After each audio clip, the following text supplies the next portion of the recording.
Hey guys, make sure to subscribe and hit that notification bell to be updated every time I make a new video. Thanks, let's begin. If you'd like to support the channel even further, hit that join button next to the Horror Shark icon and join the channel for as little as $1.99 a month. It would greatly help me out and I would really appreciate it. You can get perks, so definitely check it out and let's get started. Their luck just ran out. On St. Patrick's Day, apparently.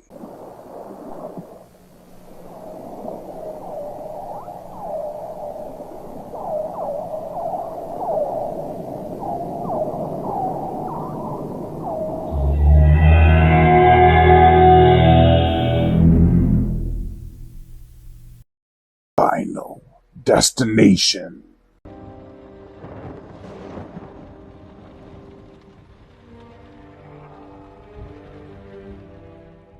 Happy 25th anniversary. Yes, this film came out on March 17th, St. Patrick's Day, in the year 2000.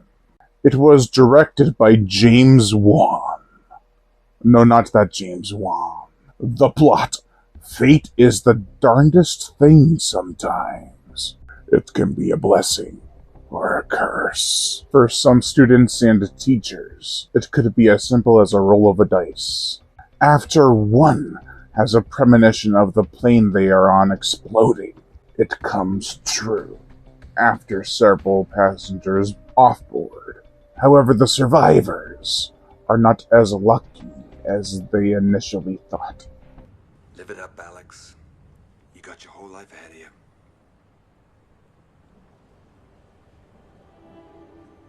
There's a reason this film took off like a plane in the sky.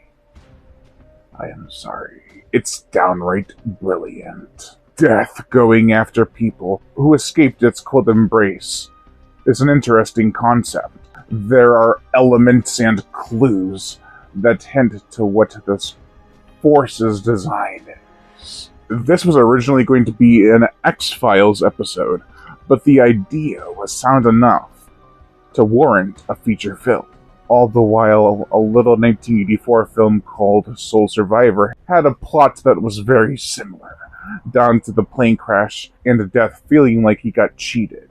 Shot in British Columbia, the locations are beautiful. Warm blues and greens really accentuate the earthly color palette of the film. It's a nice looking movie overall.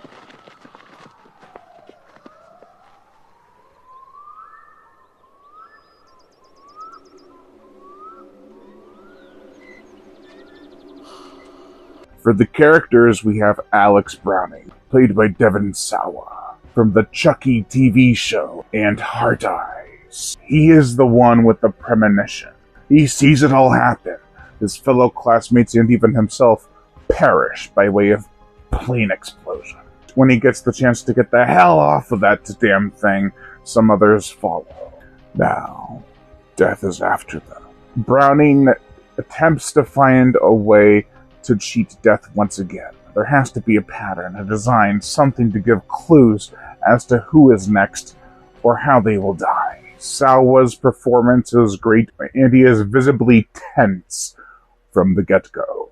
Whoa, Mama, you gotta leave that on. Tell you, I made the last flight without the plane crashing or anything, so I figured it's gotta be on the bag, or at least with the bag.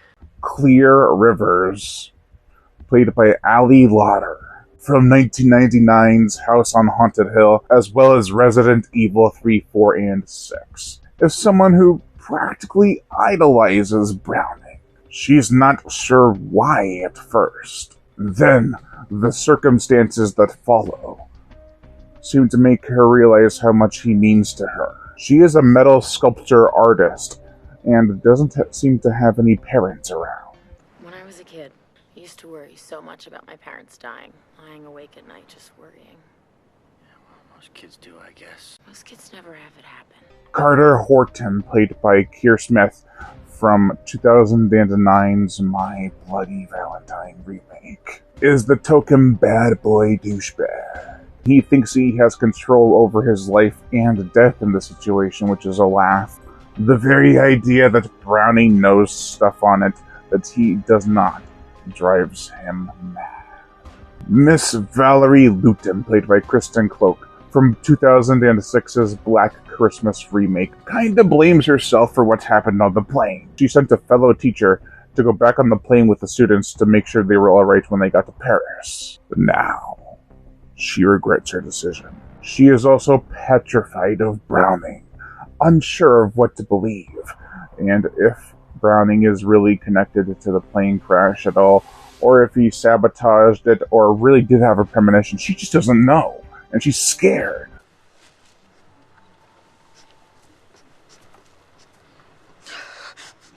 Don't talk to me, you scared the hell out of me. Billy Hitchcock, played by Sean William Scott. Terry Chaney, played by Amanda Detmer. Todd Wagner, played by Chad Donella. And William Bloodworth, played by the late great Tony Todd, the OG Candyman. Round out the rest of the cast. There are also 2 detectives. On this case, Agent Wayne, played by Daniel Roebuck, and Agent Shrek, played by Roger Gunnivere Smith, are memorable as well. Everyone in the cast is excellent, no one phones it in.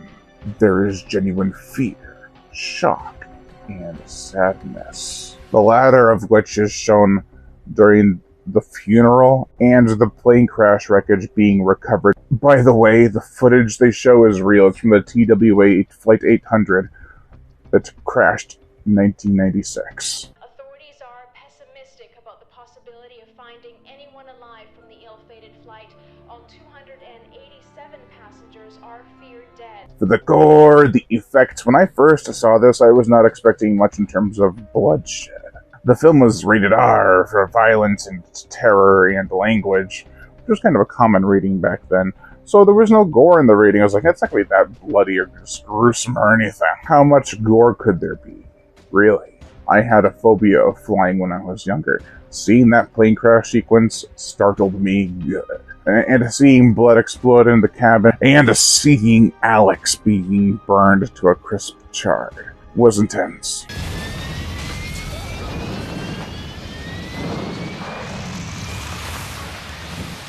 But I was very intrigued by the story of it being all a premonition. I was like, whoa.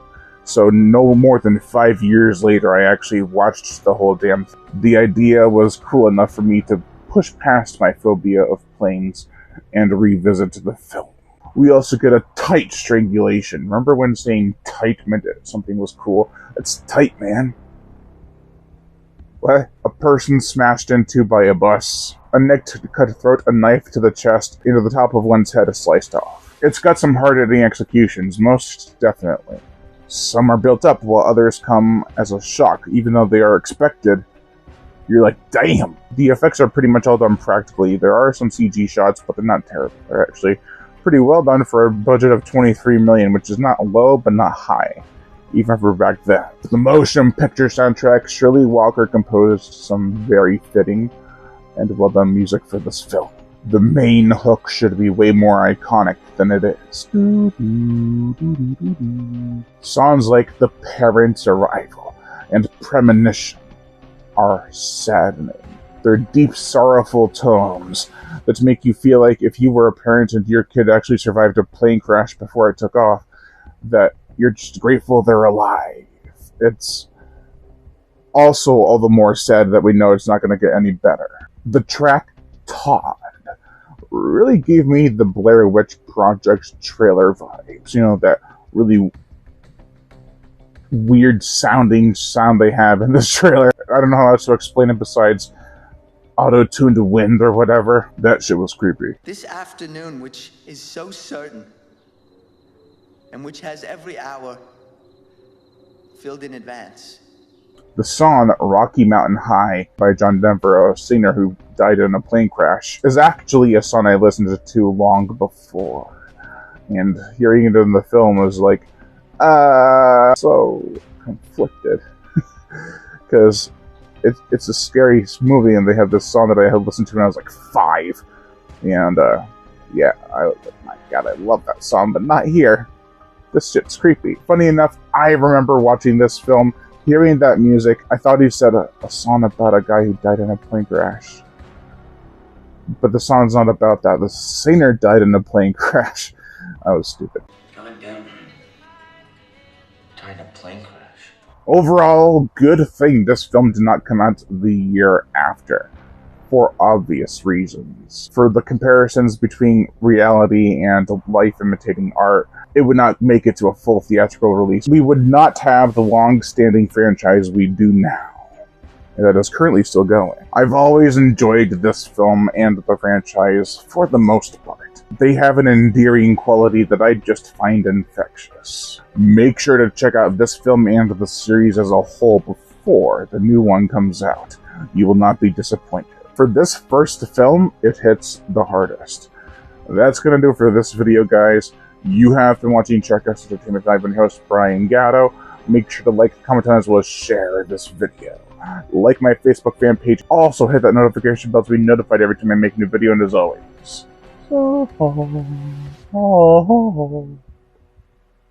subscribe.